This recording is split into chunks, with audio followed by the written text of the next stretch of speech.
So I held the special considerations for the exercise prescription, and individuals with fibromyalgia, their symptoms tend to fluctuate day by day, and so it's important to keep that in mind when developing an exercise prescription, and also that helps individualize their program as well, just knowing that their symptoms may vary from day to day.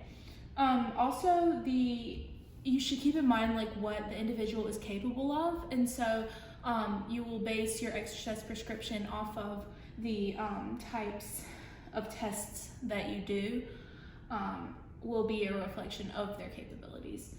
And specifically, the Ashton cycle ergometer test and the walking test have both been really valid and reliable for people with fibromyalgia, and especially in regards to the testing of the submax aerobic capacity.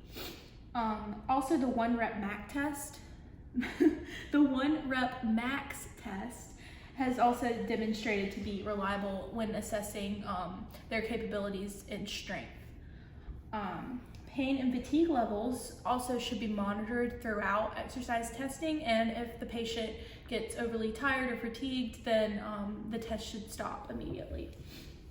And then also they are to rate their pain on a scale from 0 to 10, with 0 being no pain and 10 being the worst pain they've ever had.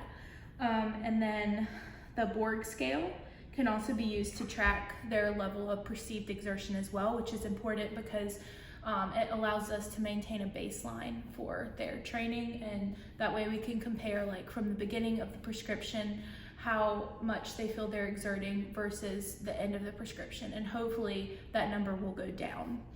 So an individual with fibromyalgia, again, their symptoms may fluctuate, and so that can affect the rate of progression of the prescription. And it also can affect the exercise intensity, the type of exercise, the volume of exercise tolerated. It can affect a lot of different factors. And so the training prescription should be individualized to maximize the patient's comfort and minimize their pain, which is always the goal. You never want pain in an exercise prescription. And then exercise modes such as endurance, resistance, and flexibility are all appropriate for a patient with fibromyalgia.